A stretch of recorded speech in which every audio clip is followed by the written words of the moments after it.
शान्ताकारं भुजगशयनं पद्मनाभं सुरेशं विश्वाधारं गगनसदृशं मेघवर्णशुभाङ्गं लक्ष्मीकान्तं कमलनयनं योगविद्यार्णगम्यं वन्दे विष्णुभवभयहरं सर्वलोकैकनाथं। जय श्री कृष्णा। आइए भक्तों, हम अपनी कथा को प्रारंभ करते हैं। कार्तवीर कहने लगे कि हे भगवान, वह राक्षस कौन था और कांचन मालिनी कौन थी? उसने अपना धर्म कैसे दिया और उनका साथ कैसे हुआ? हे ऋषि, अत्रि ऋषि की संतानों के सूर्य, यह कथा सुनाकर मेरा कौतूहल दूर कीजिए। तब दत्तात्रेय जी कहने लगे कि हे राजन, इस पुरातन विचित्र इतिहास को सुनो। कांचन मालिनी नाम की एक सुंदर अप्सरा थी जो माघ मास में प्रयाग में स्नान करके कैलाश पर जा रही थी। तब उसको मार्ग में जाते हुए हिमालय के कुंज में एक घीर राक्षस ने देखा। उस सोने जैसे तेज वाली, सुंदर कट वाली, बड़े बड़े नेत्रों वाली, चंद्रमुखी, सुंदर केश और पीन पयोधर वाली सुंदर अप्सरा को देखकर उस राक्षस ने कहा कि हे सुंदरी कमल नयनी, तुम कौन हो और कहां से आ रही हो? तुम्हारे वस्त्र और बेणी भीगी हुई क्यों हैं? तुम आकाश मार्ग से कहां जाती हो और किस पुण्य के प्रताप से तुम्हारा शरीर ऐसा तेजस्वी और रूप ऐसा मनोहर है? तुम्हारे गीले वस्त्र से मेरे मस्तक पर गिरे हुए एक बूंद जल से मेरे क्रूर मन को एकदम शांति प्राप्त हो गई। इसका क्या कारण है? तुम बड़ी शीलवती प्रतीत होती हो, इसका कारण मुझसे कहिए। अप्सरा ने कहा कि हे राक्षस सुनो, मैं काम रूपी अप्सरा हूँ। मैं प्रयाग में संगम में स्नान करके आ रही हूँ। इसी से मेरे वस्त्र भीगे हैं। अब कैलाश पर जा रही हूँ जहाँ पर श्री शिव निवास करते हैं। त्रिवेणी के जल में मेरी सब क्रूरता दूर हो गई, जिसके पुण्य के प्रभाव से मैं इतनी सुंदर और पार्वती जी के प्रिय सखी हुई। जो आश्चर्य देने वाला उदाहरण मुझसे ब्रह्मा जी ने कहा था, सुनो। मैं कलिंग देश के राजा की वैश्या थी, रूप लावण्य और सुंदरता में अपूर्व थी। मेरी सुंदरता पर सारा नगर मोहित था और मैंने अनेकों प्रकार के भोग भोगे।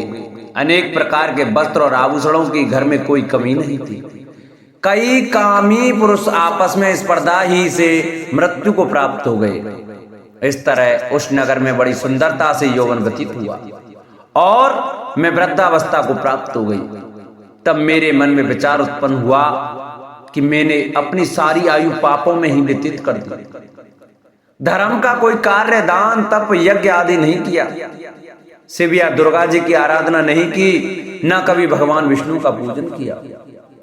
इस प्रकार अशांत चित्त में मैंने एक ब्राह्मण की शरण ली जो वेदों का ज्ञाता और ब्रह्मनिष्ठ था। मैंने उनसे पूछा कि मेरा निस्तार किस प्रकार हो सकता है? महाराज, साधु सज्जन अच्छे और बुरे सभी पर दया करते हैं, इसलिए मुझ दीन पर भी कृपा करके मुझ कीचड़ में डूबी हुई को पकड़ कर उबारिए। क्षीर सागर क्या हंस को ही दूध देता है, बतख को नहीं देता? तब वह ब्राह्मण राजा का पुरोहित इन सब बातों को सुनकर मुझ पर दया करके कहने लगा, तू ब्रह्मा के क्षेत्र प्रयाग में जाकर माघ मास में त्रिवेणी संगम में स्नान कर, परंतु मन में अशुभ क्रिया का विचार नहीं करना। पापों के नाश के लिए महर्षियों ने तीर्थ स्थान से अधिक और कोई प्रायश्चित नहीं बतलाया। प्रयाग में स्नान करने से तू अवश्य पवित्र होकर स्वर्ग को जाएगी। हे वामनी, पुराने समय में गौतम ऋषि की स्त्री को देखकर इंद्र ने काम के वशीभूत होकर कपट वेश में उससे भोग किया था। इसलिए ऋषि द्वारा शाप दिया गया और उसका शरीर अत्यंत लज्जायुक्त हजारों भागों वाला हो गया। तब इंद्र नीच मुंह करके अपने पाप कर्म की बुराई कराने लगा। मेरे मेरू पर्वत के शिखर पर स्वच्छ जल वाले सरोवर पर एक स्वर्ण कमल से भरे हुए कूटर में घुस गया और अपने पाप को धिक्कारता हुआ कामदेव की बुराई करने लगा कि यह सब पापों का मूल है। इसके ही वशीभूत होकर मनुष्य नरक में जाते हैं और अपने धर्म, कीर्ति, यश और धैर्य का नाश करते हैं। इंद्र ऐसा सोच रहा था, सो इंद्र के बिना सारा देवलोक शोभाहीन हो गया। तब देवता, गंधर्व, किन्नर, लोकपाल इंद्राणी के सहित बृहस्पति जी से जाकर पूछने लगे कि महाराज, इंद्र के न रहने से स्वर्ग ऐसा शोभाहीन हो गया है जैसे पुत्र के बिना श्रेष्ठ कुल। इसलिए स्वर्ग की शोभा के लिए कोई क्रिया सोचिए, इस विषय में देर नहीं लगनी चाहिए। तब बृहस्पति जी कहने लगे कि इंद्र ने बिना सोचे विचारे जो कर्म किया है उसका फल भोग रहा है, सो वह कहाँ है मैं सब जानता हूँ। फिर गुरुजी ने सबको साथ लेकर स्वर्ण कमलों से युक्त बड़े सरोवर में इंद्र को देखा, जिसका मुख मलिन और आंखें बंद थी। तब इंद्र ने बृहस्पति जी के चरणों को पकड़कर कहा कि इस पाप से उद्धार करके आप मेरी रक्षा कीजिए। तब बृहस्पति जी ने इंद्र से कहा कि प्रयाग में स्नान करने से ही तुम पाप मुक्त हो जाओगे। तब इंद्र सहित सबने ही प्रयाग में जाकर संगम में स्नान किया और त्रिवेणी स्नान से इंद्र पाप मुक्त हो गए। तब बृहस्पति जी ने इंद्र को वरदान दिया कि तुम्हारे शरीर में जितने भग हैं सब नेत्र हो जाएं। तब इंद्र ब्राह्मण के वर से 1000 नेत्रों से ऐसा सुशोभित हुआ जैसे मनोहर में कमल शोभायान होता है। ब्रह्मा जी कहते हैं, उन्हीं विराट पुरुष के मुख से वाणी और उनके अधिष्ठात्र देवता अग्नि उत्पन्न हुए। 7 छंद उनकी 7 धातुओं से निकले हैं। मनुष्यों, पितरों और देवताओं के भोजन करने योग्य अमृत में अन्य सब प्रकार के रस, रसनेन्द्रिय और उसके अधिष्ठात्र देवता वरुण विराट पुरुष की जिह्वा से उत्पन्न हुए हैं। उनके नासा छिंद्रों से प्राण, अपान, व्यान, उदान और समान, ये 5 प्राण और वायु तथा घ्राणेन्द्रियां से अश्विनी कुमार समस्त औषधियां एवं साधारण तथा विशेष गंध उत्पन्न हुए। उनकी नेतेंद्रिय रूप और तेज की तथा नेत्र गोलक स्वर्ग और सूर्य की जन्मभूमि है। समस्त दिशाएं और पवित्र करने वाले तीर्थ कानों से तथा आकाश और शब्द श्रोतेंद्रियों से निकले हैं। उनका शरीर संसार की सभी वस्तुओं के सर्वभाग तथा सौंदर्य का खजाना है।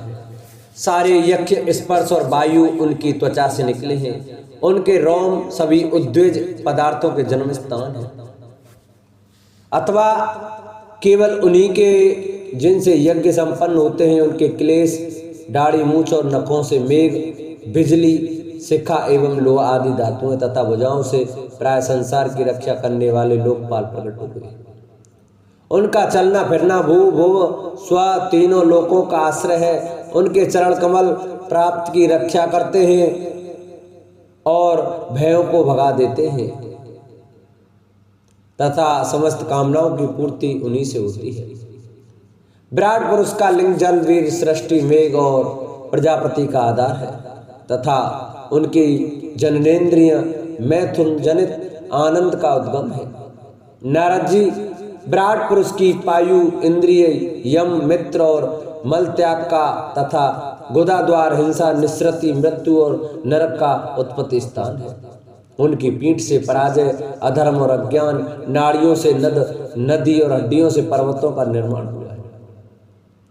उनके उदर में मूल प्रकृति रस नाम की धातु तथा समुद्र समस्त प्राणी और उनकी मृत्यु समाई हुई है। उनका हृदय ही मन की जन्मभूमि है। नारद, हम तुम धर्म, सनकादि, शंकर, विज्ञान और अंतःकरण सब के सब उनके चित्त के आश्रित हैं। कहाँ तक गिनाए मैं, तुम, तुम्हारे बड़े भाई सनकादि, शंकर, देवता, दैत्य, मनुष्य, नाग, पक्षी, मृग, रेंगने वाले जंतु, गंधर्व, अप्सराएं, यक्ष, राक्षस, भूत, प्रेत, सर्प, पशु, पितर, सिद्ध, विद्याधर, चारण, वृक्ष और भी नाना प्रकार के जीव जो आकाश, जल या स्थल में रहते हैं। ग्रह, नक्षत्र, केतु, पुच्छल, तारे, बिजली और बादल, ये सब के सब विराट पुरुष ही है। यह संपूर्ण विश्व जो कुछ कभी था, है या होगा, सबको ये घेरे हुए है और उसके अंदर यह विश्व उनके केवल 10 अंगुल के परिणाम में ही स्थित है।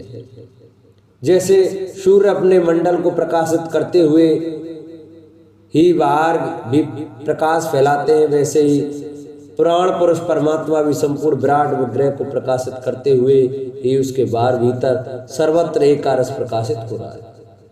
मुनिवर, जो कुछ मनुष्य की क्रिया और संकल्प से बनता है उससे वह परे है और अमृत एवं अभय पद मोक्ष का स्वामी है। यही कारण है कि कोई भी उसकी महिमा का पार नहीं पा सकता।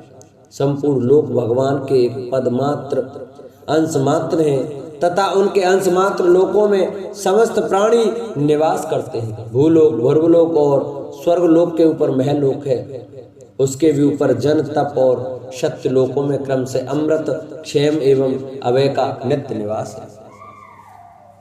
जन, तप और सत्य इन तीनों लोकों में ब्रह्मचारी, वानप्रस्थ एवं सन्यासी निवास करते हैं। दीर्घकालीन ब्रह्मचर्य से रहित गृहस्थ भूलोक, भुर्वलोक और स्वर्गलोक के भीतर ही निवास करते हैं। शास्त्रों में दो मार्ग बताए गए हैं, एक अविद्यारूप कर्म मार्ग जो सकाम पुरुषों के लिए है और दूसरा उपासना रूप विद्या का मार्ग जो निष्काम उपासकों के लिए है। मनुष्य दोनों में से किसी एक का आश्रय लेकर भोग प्राप्त करने वाले दक्षिण मार्ग से अथवा मोक्ष प्राप्त करने वाले उत्तर मार्ग से यात्रा करता है। किंतु पुरुषोत्तम भगवान दोनों के आधारभूत हैं। जैसे सूर्य अपनी किरणों से सबको प्रकाशित करते हुए ये भी सबसे अलग है, वैसे ही जिन परमात्मा से इस अंड की और 5 भूत, 11 इंद्रिय एवं गुणमय विराट की उत्पत्ति हुई है, वे प्रभु भी इन समस्त वस्तुओं के अंदर और उनके रूप में रहते हुए भी उनसे सर्वथा अतीत है। जिस समय इस विराट पुरुष के नाभि कमल से मेरा जन्म हुआ, उस समय इस पुरुष के अंगों के अतिरिक्त मुझे और कोई भी यज्ञ की सामग्री नहीं मिली।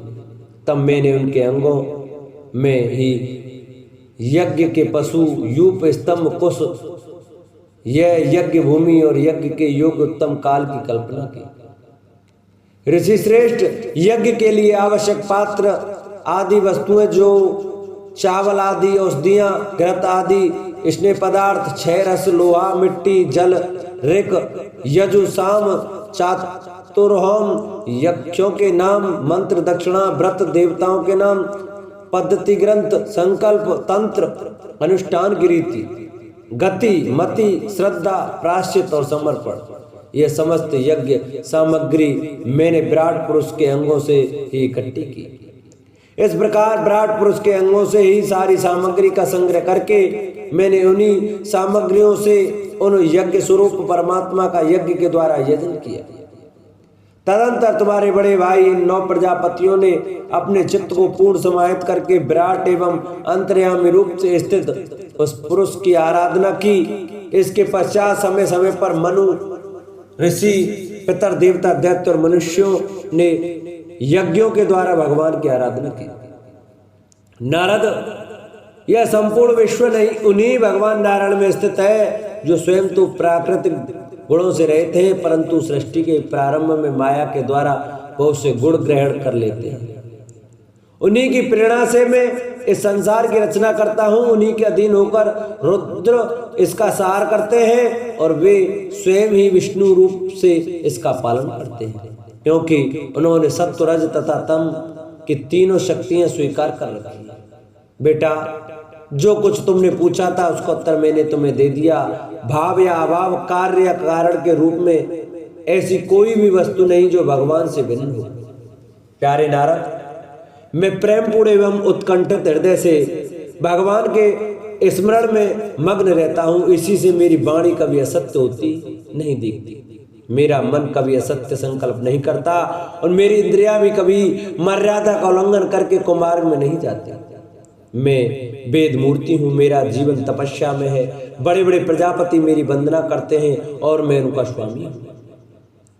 पहले मैंने बड़ी निष्ठा से योग का सर्वांग अनुष्ठान किया था, परंतु मैं अपने मूल कारण परमात्मा के स्वरूप को नहीं जान सका, क्योंकि वे तो एकमात्र भक्ति से ही प्राप्त होते हैं। मैं तो परम मंगलमय एवं शरण में आए हुए भक्तों को जन्म मृत्यु से छुड़ाने वाले परम कल्याण स्वरूप भगवान के चरणों को ही नमस्कार करता हूँ। उनकी माया की शक्ति अपार है। जैसे आकाश अपने अंत को नहीं जानता, वैसे ही वे भी अपनी महिमा का विस्तार नहीं जानते। ऐसी स्थिति में दूसरे तो उसका पार पा ही कैसे सकते हैं। मैं, मेरे पुत्र, तुम लोग और शंकर जी भी उनके सत्य स्वरूप को नहीं जानते, तब दूसरे देवता तो उन्हें जान ही कैसे सकते हैं। हम सब इस प्रकार मोहित हो रहे हैं कि उनकी माया के द्वारा रचे हुए जगत को भी ठीक ठीक नहीं समझ सकते। अपनी अपनी बुद्धि के अनुसार ही अटकलें लगाते हैं। हम लोग केवल जिनके अवतार की लीलाओं का गान ही करते रहते हैं, उनके तत्व को नहीं जानते। उन भगवान के श्री चरण कमलों में नमस्कार करता हूँ। वे अजन्मा एवं पुरुषोत्तम है। प्रत्येक कल्प में वे स्वयं अपने आप में अपने आप की ही सृष्टि करते हैं, रक्षा करते हैं और सार कर लेते हैं। वे माया के लेस से रहित केवल ज्ञान स्वरूप है और अंतरात्मा के रूप में एक रस स्थित है। वे तीन कालों में सत्य एवं परिपूर्ण है, न उनका आदि है न अंत। वे तीनों गुणों से रहित सनातन एवं अद्वितीय है। नारद महात्मा लोग जिस समय अपने अंतःकरण, इंद्रिय और शरीर को शांत कर देते हैं, उस समय उनका साक्षात्कार करते हैं। परंतु जब असत्पुरुषों के द्वारा कुतर्कों का जाल बिछाकर उनको ढक दिया जाता है, तब उनके दर्शन नहीं हो पाते। परमात्मा का पहला अवतार विराट पुरुष है। उसके सिवा काल, स्वभाव, कार्य, कारण, मन, पंचभूत, अहंकार, तीनों गुण, इंद्रियां, ब्रह्मांड, शरीर, उनका अभिमानी स्थावर और जंगम जीव सब के सब उन अनंत भगवान के ही रूप हैं। मैं, शंकर, विष्णु, दक्ष आदि ये प्रजापति, तुम और तुम्हारे जैसे अन्य भक्तजन, स्वर्गलोक के रक्षक, पक्षियों के राजा, मनुष्य लोक के राजा, नीचे के लोकों के राजा, गंधर्व, विद्याधर और चारणों के अधिनायक, यक्ष, राक्षस, सांप और नागों के स्वामी महर्षि, पितृपति, दैत्येंद्र, सिद्धेश्वर, दानवराज और भी प्रेत, पिशाच, भूत, कुष्मांड, जल जंतु, मृग और पक्षियों के स्वामी एवं संसार में और भी जितनी वस्तुएं ऐश्वर्य, तेज, इंद्रिय बल, मनोबल, शरीर बल या क्षमा से युक्त है, अथवा जो भी विशेष सौंदर्य, लज्जा, वैभव तथा विभूति से युक्त है, एवं जितनी भी वस्तुएं अद्भुत वर्ण वाली, रूपवान या अरूप है, वे सब के सब परमात्मा में भगवत स्वरूप ही है। नारद इसके सिवा परम पुरुष परमात्मा के परम पवित्र एवं प्रधान लीला अवतार भी शास्त्रों में वर्णित है। उनका मैं क्रम से वर्णन करता हूँ। उनके चरित्र सुनने में बड़े मधुर एवं श्रवणेंद्रिय के दोषों को दूर करने वाले हैं। तुम सावधान होकर उनका रस लो। भगवान के लीला अवतारों की कथा। ब्रह्मा जी कहते हैं, अनंत भगवान ने प्रलय के जल में डूबी हुई पृथ्वी का उद्धार करने के लिए समस्त यज्ञ में 12 शरीर ग्रहण किया था। आदिदैत्य हणाक्ष जल के अंदर ही लड़ने के लिए उनके सामने आया। जैसे इंद्र ने अपने वज्र से पर्वतों के पंख काट डाले, वैसे ही 12 भगवान ने अपनी दाढ़ी से उसके टुकड़े टुकड़े कर दिए। फिर उन्हीं प्रभु ने रुचि नामक प्रजापति की पत्नी आकुति के गर्भ से सुयश के रूप में अवतार लिया, ग्रहण किया। इस अवतार में उन्होंने दक्षिणा नाम की पत्नी से सुयश नाम के देवताओं को उत्पन्न किया और तीनों लोगों के बड़े बड़े संकट हर लिए। इसी से स्वयंभू मनु उन्हें हरि के नाम से पुकारा। नारद कर्दम प्रजापति के घर देवहूति के गर्भ से 9 बहनों के साथ भगवान ने कपिल के रूप में अवतार ग्रहण किया। उन्होंने अपनी माता को स्वात्म ज्ञान का उपदेश दिया, जिससे वे इसी जन्म में अपने हृदय के संपूर्ण मल, तीनों गुणों की आसक्ति का सारा कीचड़ धोकर कपिल भगवान के वास्तविक स्वरूप को प्राप्त हो गए। महर्षि अत्रि भगवान को पुत्र रूप में प्राप्त करना चाहते थे। उन पर प्रश्न होकर भगवान ने उनसे एक दिन कहा कि मैंने अपने आप को तुम्हें दे दिया। इसी से अवतार लेने पर भगवान का नाम दत्तात्रेय पड़ा। उनके चरण कमलों के पराग से अपने शरीर को पवित्र करके राजा यदु और सहस्त्रार्जुन आदि ने योग की भोग और मोक्ष दोनों ही सिद्धियां प्राप्त की। नारद सृष्टि के प्रारंभ में मैंने विविध लोकों को रचने की इच्छा से तपस्या की। मेरे उस अखंड तप से प्रसन्न होकर उन्होंने तप अर्थ वाले सन नाम से युक्त होकर सनक सनंदन सनातन और सनत कुमार के रूप में अवतार ग्रहण किया। इस अवतार में उन्होंने प्रलय के कारण पहले कल्प के भूले हुए आत्मज्ञान का ऋषियों के प्रति यथावत उपदेश किया, जिससे उन लोगों ने तत्काल परम तत्व का अपने हृदय में साक्षात्कार कर लिया। धर्म की पत्नी दक्ष कन्या मूर्ति के गर्भ से वे नर नारायण के रूप में प्रकट हुए। उनकी तपस्या का प्रभाव उन्हीं के जैसा है। इंद्र की भेजी हुई काम की सेना अप्सराएं उनके सामने जाते ही अपना स्वभाव खो बैठे। वे अपने हाव भाव से उन आत्मस्वरूप भगवान की तपस्या में विघ्न नहीं डाल सकी। नारद शंकर आदि महानुभाव अपनी रोष भरी दृष्टि से कामदेव को जला देते हैं, परंतु अपने आप को जलाने वाले ऐसा क्रोध को वे नहीं जला पाते। वही क्रोध नर नारायण के निर्मल हृदय में प्रवेश करने के पहले ही डर के मारे कांप जाता है, फिर भला उनके हृदय में काम का प्रवेश तो हो ही कैसे सकता है। अपने पिता राजा उत्तानपाद के पास बैठे हुए 5 वर्ष के बालक ध्रुव को उनकी सौतेली माता सुरुचि ने अपने वचन बाणों से भेद दिया था। इतनी छोटी अवस्था होने पर भी वे उस गिलानी से तपस्या करने के लिए वन में चले गए।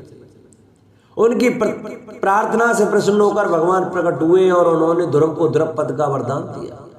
आज भी ध्रुव के ऊपर नीचे प्रदक्षिणा करते हुए दिव्य महर्षिगण उनकी स्तुति करते रहते हैं। कुमारगामी बेन का ऐश्वर्य और पौरुष ब्राह्मणों के हुंकार रूपी वज्र से जलकर भस्म हो गया था। वह नरक में गिरने लगा। ऋषियों की प्रार्थना पर भगवान ने उसके शरीर मंथन से पृथु के रूप में अवतार धारण कर उसे नरकों से उबारा और इस प्रकार पुत्र शब्द को चरितार्थ किया। उसी अवतार में पृथ्वी को गाय बनाकर उन्होंने उसकी से जगत के लिए समस्त औषधियों का दोहन किया। राजा नाभि की पत्नी सुदेवी के गर्भ से भगवान ने ऋषभ देव के रूप में जन्म लिया। इस अवतार में समस्त आसक्तियों से रहित रहकर अपनी इंद्रियों और मन को अत्यंत शांत करके एवं अपने स्वरूप में स्थित होकर समदर्शी के रूप में उन्होंने जड़ों की भांति योगचर्या का आचरण किया। इस स्थिति को महर्षि लोग परमहंस पद अथवा अवधूतचर्या कहते हैं। इसके बाद स्वयं उन्हीं यज्ञ पुरुष ने मेरे यज्ञ में स्वर्ण के समान कांति वाले हैग्रीव के रूप में अवतार ग्रहण किया। भगवान का वह विग्रह वेद में, यज्ञ में और सर्वदेव में है। उन्हीं की नासिका से श्वास के रूप में वेदवाणी प्रकट हुई। चाक्षुष मनवंतर के अंत में भावी मनु सत्यव्रत ने मत्स्य रूप में भगवान को प्राप्त किया था। उस समय पृथ्वी रूप नौका के आश्रय होने के कारण वे ही समस्त जीवों के आश्रय बने। प्रलय के उस भयंकर जल में मेरे मुख से गिरे हुए वेदों को लेकर वे उसी में विहार करते रहे। जब मुख्य देवता और दानव अमृत की प्राप्ति के लिए क्षीर सागर को मत रहे थे, तब भगवान ने कच्छप के रूप में अपनी पीठ पर मदराचल धारण किया। उस समय पर्वत के घूमने के कारण उनकी रगड़ से उनकी पीठ की खुजलाहट थोड़ी मिट गई, जिससे वे कुछ क्षणों तक सुख की नींद सो सके। देवताओं का मान भय मिटाने के लिए उन्होंने नरसिंह का रूप धारण किया। फड़कती हुई भौं और तीखी डालों से उनका मुख बड़ा भयावना लगता था। हिरण्याकश्यप उन्हें देखते ही हाथ में गदा लेकर उन पर टूट पड़ा। इस पर भगवान नरसिंह ने दूर से ही उसे पकड़कर अपनी जांघों पर डाल लिया और उसके झटपटाते रहने पर भी अपने नखों से उसका पेट फाड़ डाला। बड़े भारी सरोवर में महाबली गिरहा ने गजेंद्र का पैर पकड़ लिया।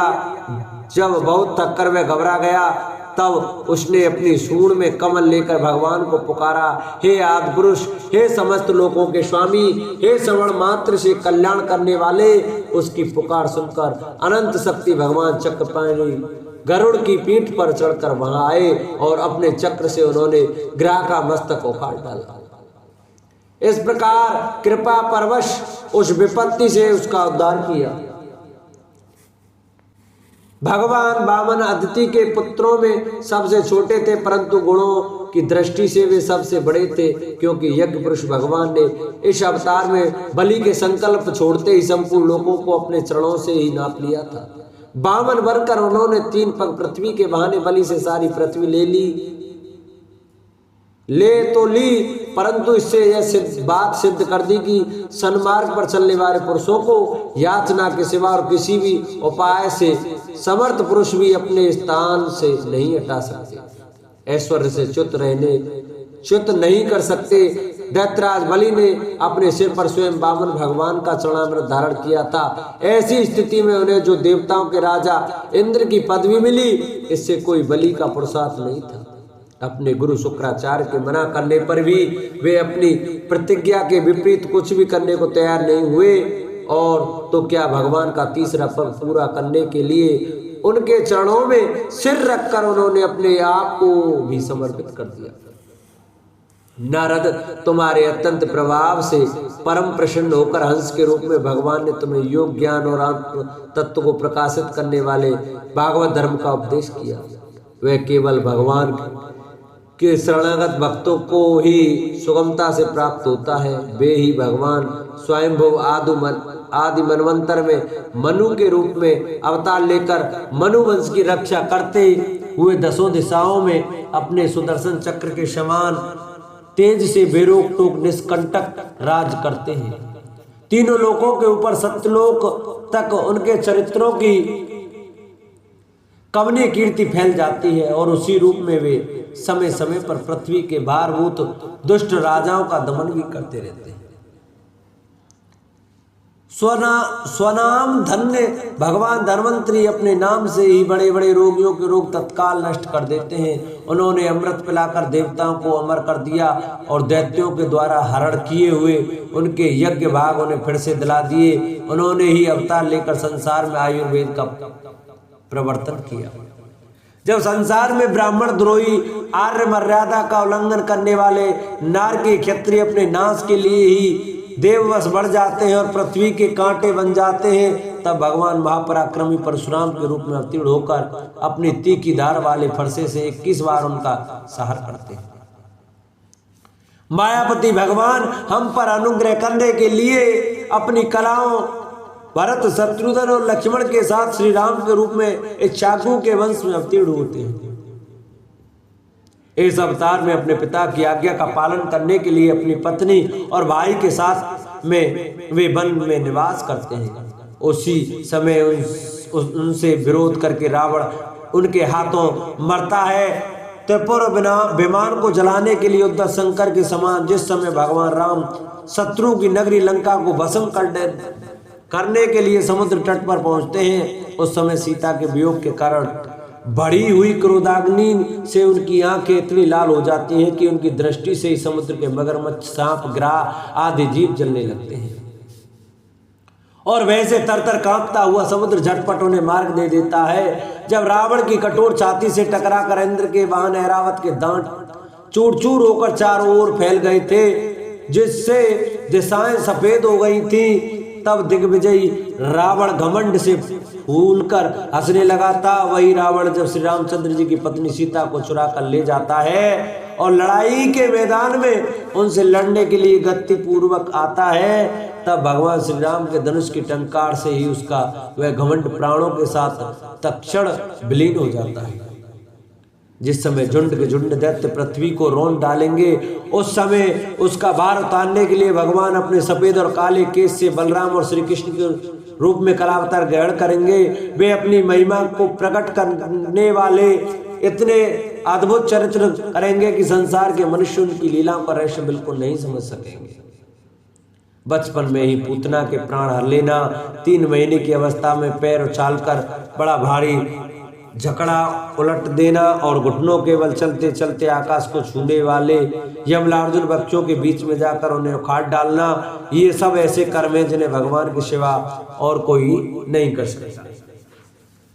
जब कालिया नाग के विष से दूषित हुआ यमुना जल पीकर बछड़े और गोप बालक मारे जाएंगे, तब वे अपनी सुधामयी कृपा दृष्टि की वर्षा से ही उन्हें जीवित कर देंगे, और यमुना जल को शुद्ध करने के लिए वे उसमें विहार करेंगे तथा विष की शक्ति से जीव लपाते हुए कालिया नाग को वहां से निकाल देंगे। उसी दिन रात को जब सब लोग वहीं यमुना तट पर सो जाएंगे और दावाग्नि से आसपास का मूंज का वन चारों ओर से जलने लगेगा।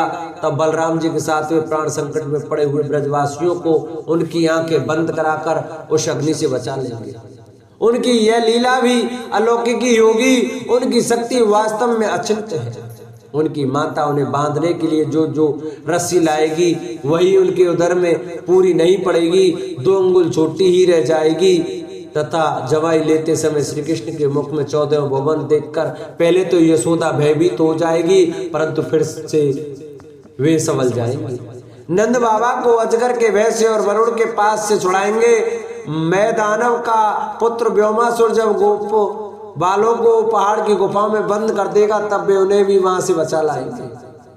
गोकुल के लोगों को जो दिन भर तो काम धंधों में व्याकुल रहते हैं और रात को अत्यंत थक कर सो जाते हैं, सावधान साधनाहीन होने पर भी वे अपने परम धाम में ले जाएंगे। निष्पाप नारद जब श्री कृष्ण की सलाह से गोप लोग इंद्र का यज्ञ बंद कर देंगे तब इंद्र वज्र भूमि का नाश करने के लिए चारों ओर से मूसलाधार वर्षा करने लगेंगे। उससे उनकी तथा उनके पशुओं की रक्षा करने के लिए भगवान कृपा पर बस हो। 7 वर्ष की अवस्था में ही 7 दिनों तक गोवर्धन पर्वत को एक ही हाथ में छत्र पुष्प कुकुरमुत्ते की तरह खेल खेल में ही धारण कर किए रहेंगे। वृंदावन में विहार करते हुए रास करने की इच्छा से वे रात के समय जब चंद्रमा की उज्जवल चांदनी चारों ओर छिटक रही होगी, अपनी बांसुरी पर मधुर संगीत की लंबी तान छेड़ेंगे। उससे प्रेम विवश होकर आई हुई गोपियों जो को जब कुबेर का सेवक शंखचूड़ हरण करेगा तब वे उसका सिर उतार लेंगे। और भी बहुत से प्रेम प्रबलंबासुर, धैनकासुर, बकासुर, केसी, अरिष्टासुर और आदि दैत्य, चाणूर आदि पहलवान, कुबलिया पीड़ हाथी, कंस, कालियावन, भौमासुर, मिथ्यावासुदेव, साल्व, द्विध, बानर, वल्वल, तंतवक्र राजा, नग्नजित के 7 बैल, सम्रासुर, विदुरथ और रुक्मी आदि तथा काम्बोज, मत्स्य, कुरु, केके और संजय आदि देशों के राजा लोग जब एवं जो भी योद्धा धनुष्य धारण करके युद्ध के मैदान में सामने आएंगे वे सब बलराम, भीमसेन और अर्जुन आदि नामों की आड़ में स्वयं भगवान के द्वारा मारे जाकर उन्हीं के धाम में चले जाएंगे। समय के फेर से लोगों की समझ कम हो जाती है, आयु भी कम हो जाती है। उस समय जब भगवान देखते हैं कि अब ये लोग मेरे तत्व को बताने वाली वेदवाणी को समझने में असमर्थ होते जा रहे हैं, तब प्रत्येक कल्प में सत्यवती के गर्भ से व्यास के रूप में प्रकट होकर वे वेद रूपी वृक्ष का विभिन्न शाखाओं के रूप में विभाजन कर देते हैं। देवताओं के शत्रु दैत्य लोग भी वेद मार्ग का सहारा लेकर मैदानव के बनाए हुए अदृश्य वेग वाले नगरों में रहकर लोगों का सत्यानाश करने लगेंगे। तब भगवान लोगों की बुद्धि में मोह और अत्यंत लोभ उत्पन्न करने वाले वेश धारण करके बुद्ध के रूप में बहुत से उपधर्मों का उपदेश करेंगे। कलयुग के अंत में जब सत्पुरुषों के घर भी भगवान की कथा होने में बाधा पड़ने लगेगी, ब्राह्मण, क्षत्रिय और वैश्य, पाखंडी और शूद्र राजा हो जाएंगे। यहाँ तक कि कहीं भी स्वाहा स्वधा और वसत्कार की ध्वनि, देवता पितरों के यज्ञ श्राद्ध की बात तक नहीं सुनाई पड़ेगी। तब कलयुग का शासन करने के लिए भगवान कल की अवतार ग्रहण करेंगे। जब संसार की रचना का समय होता है तब तपस्या 9 प्रजापति, मर्ची आदि ऋषि और मेरे रूप में जब सृष्टि की रक्षा का समय होता है तब धर्म, विष्णु, मनु देवता और राजाओं के रूप में, तथा जब सृष्टि के प्रलय का समय होता है तब अधर्म, रुद्र और तथा क्रोधवश नाम के सर्प एवं दैत्य आदि के रूप में सर्वशक्तिमान भगवान की माया विभूतियां ही प्रकट होती हैं। अपनी प्रतिभा के बल से पृथ्वी के एक एक धूल कण को गिन चुकने पर भी जगत में ऐसा कौन पुरुष है जो भगवान की शक्तियों की गणना कर सके। जब वे त्रिविक्रम अवतार लेकर त्रिलोकी को नाप रहे थे उस समय उनके चरणों के अदम्य वेग से प्राकृतिक रूप अंतिम आवरण से लेकर सत्यलोक तक सारा ब्रह्मांड कांपने लगा था। तब उन्होंने ही अपनी शक्ति से उससे स्थिर किया था। समस्त सृष्टि की रचना और सार करने वाले माया उनकी एक शक्ति है। ऐसी ऐसी अनंत शक्तियों के आश्रय उनके स्वरूप को ना मैं जानता और ना वे तुम्हारे बड़े भाई सनकादि ही, पर दूसरों का तो कहना ही क्या है। आदिदेव भगवान शेष सहस्त्र मुख से उनके गुणों का गायन करते आ रहे हैं, परंतु वे अब भी उनके अंत की कल्पना नहीं कर सके। जो निष्कपट भाव से अपना सर्वस्व और अपने आप को भी उनके चरण कमलों में न्यौछावर कर देते हैं, उन पर वे अनंत भगवान स्वयं ही अपनी ओर से दया करते हैं और उनकी दया के पात्र भी उनकी दुस्तर माया का स्वरूप जानते हैं और उनके पार जा पाते हैं। वास्तव में ऐसे पुरुष ही कुत्ते और सियारों के कलेवा रूप अपने और पुत्रादि के शरीर में यह मैं हूं और यह मेरा है ऐसा भाव नहीं करते। प्यारे नारद, परम पुरुष की उस योग माया को मैं जानता हूं तथा तुम लोग भगवान शंकर, दैत्य कुलभूषण प्रहलाद, शत्रुपा, मनुपुत्र प्रियव्रत आदि प्राचीन वरी रेवु और ध्रुव भी जानते हैं। इसके सिवा इक्षाक्षु, पुरुरवा, मुचकुंद, जनक, गाद, रघु, अम्बरीश, सगर, गय, ययाति आदि तथा मानदाता, अलर्क, सतधनवा, अनु, रंतिदेव, भीष्म, बलि, अमूर्त्रय, दिलीप, सौभरी, उन्तक, शिवी, देवल, पिपलाद, सारस्वत, उद्धव, पाराशर, भूरिसेन एवं विभीषण, हनुमान, सुखदेव, अर्जुन, आष्टीर, सेन, विदुर और ऋतुदेव आदि महात्मा भी जानते हैं। जिन्हें भगवान के प्रेमी भक्तों का ऐसा स्वभाव बनाने की भिक्षा मिली है, वे स्त्री, शूद्र, हूढ़, भील और पाप के कारण पशु पक्षी आदि योनियों में रहने वाले भी भगवान की माया का रहस्य जान जाते हैं और इस संसार सागर से सदा के लिए पार हो जाते हैं। फिर जो लोग वैदिक सदाचार का पालन करते हैं, उनके संबंध में तो कहना ही क्या है। परमात्मा का वास्तविक स्वरूप एक रस शांत, अभय एवं केवल ज्ञान रूप है। न उसमें माया का मल है और न तो उसके द्वारा रची हुई विषमता ही। वह सत और असत दोनों से परे है। किसी भी वैदिक या लौकिक शब्द की वहां तक पहुंच नहीं है। अनेक प्रकार के साधनों से संपन्न होने वाले कर्मों का फल भी वहां तक नहीं पहुंच सकता। और तो क्या, स्वयं माया भी उनके सामने नहीं जा पाती, लजा कर भाग खड़ी होती है। परम पुरुष भगवान का वही परम पद है।